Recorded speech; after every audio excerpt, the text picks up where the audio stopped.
Bayram kunlari Istanbulda jamoat transportlari bepul bo'ladi. Ulardan bepul foydalanish uchun esa Istanbul kartingiz shaxsiylashtirilgan bo'lishi kerak.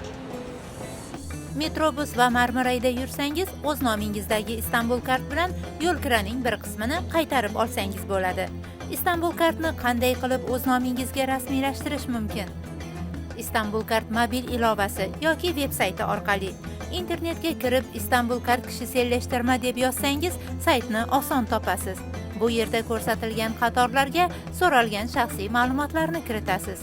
Telefoningizga kelgan SMS kodni yozasiz, tasdiqlanadi.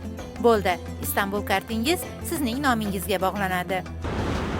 Agar Istanbul kartni onlayn rasmiylashtirish imkoningiz bo'lmasa, Istanbul kart markazlariga murojaat qiling. Shaxsiylashtirish faqat qizil anonim Istanbul kartda amalga oshiriladi. Bir kishi bir necha Istanbul kartni o'z nomiga rasmiylashtirishi mumkin.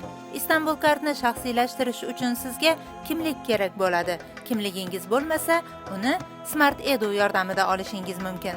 Murojaat uchun telefon raqamni izohda yozib qoldirdik. Go'zal va qulay safarlar uchun sahifamizni kuzatib boring, yaqinlaringizga ham ulashing.